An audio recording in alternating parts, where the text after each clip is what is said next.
A reading from the Gospel of Matthew, the 26th chapter and the 36th verse. Then Jesus went with his disciples to a place called Gethsemane, and he said to them, "Sit here while I go over there and pray." He took Peter and the 2 sons of Zebedee along with him, and he began to be sorrowful and troubled. Then he said to them, "My soul is overwhelmed with sorrow to the point of death. Stay here and keep watch with me." Going a little farther, he fell to his face. He lay on the ground and he prayed, "My Father, if it is possible, may this cup be taken from me. Yet not as I will, but as you will." Then he returned to his disciples and found them sleeping. "Could you men not keep watch with me for 1 hour?" he asked Peter. "Watch and pray so that you may not fall into temptation. The spirit is willing, but the flesh, it is weak." He went away a second time and prayed, "My Father, if it is not possible for this cup to be taken away unless I drink it, may your will be done."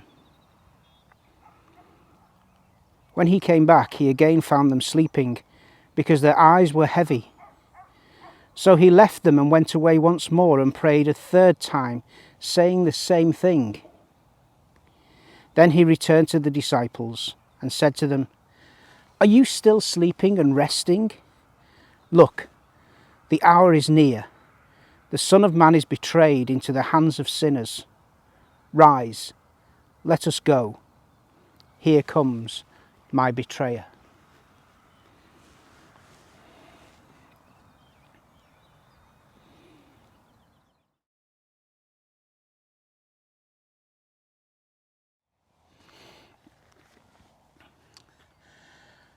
I've come to the beautiful spot in Brinscall called 3 Trees, a place overlooking the villages, overlooking the beauty and majesty of the moors, and a final resting for many of the residents of the village. Each year at 6:30 a.m. on Easter Day, Christians gather here, and on this makeshift altar we share in that communion cup, the bread broken for all, the wine poured out for many. And this begins our Easter morn as we proclaim over the villages behind you, "He is risen." But I've come up here tonight, just before sunset, as a place to draw away. In our passage, Jesus withdrew, went to a quiet place and prayed to his Father. And that example and that practice is for all Christians, to find a place to withdraw, whether in joy or sorrow, whether in excitement or boredom. The important thing is to give God time and space to speak and for us to listen. In that intimate space, he used that most intimate term towards the Almighty God. He called him Daddy, Abba. "If this cup can be taken from me,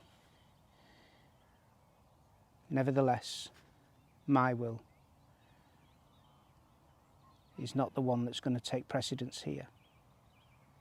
Thy will be done." And so that withdrawing and quietness, that intimacy and submission, is all part of what Jesus was aiming towards on that final night of his life.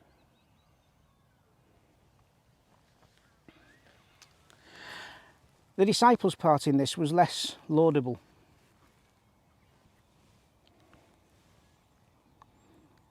"Could you not keep watch with me for 1 hour?" he asked Peter.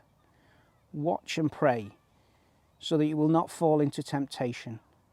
The spirit is willing, but the body is weak. We're aware of our weakness. I, of all people, know how I can let God down.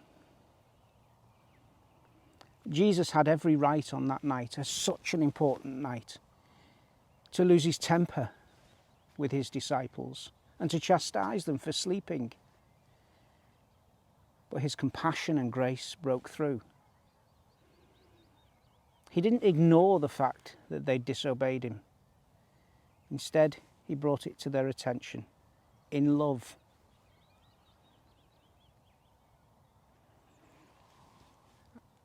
Our spirits are often very, very willing to do anything for God until it impinges on our weaknesses. For these disciples, it was the middle of the night. Small wonder they fell asleep. But they didn't yet realise how much of an important night it was. Watch and pray, Jesus says.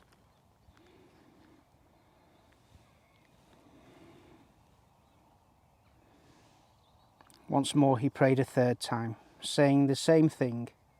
If it is not possible for this cup to be taken away unless I drink it, may your will be done.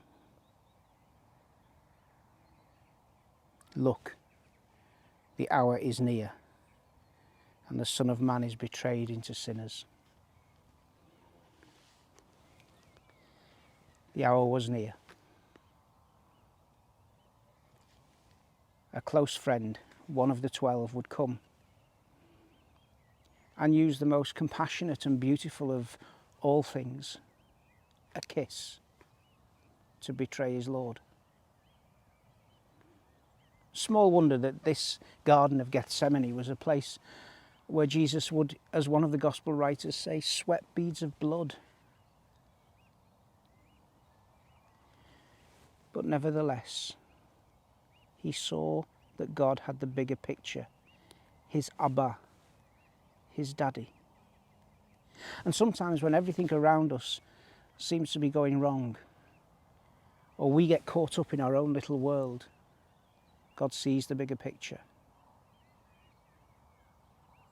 And we must pray, not my will, thy will be done. Amen.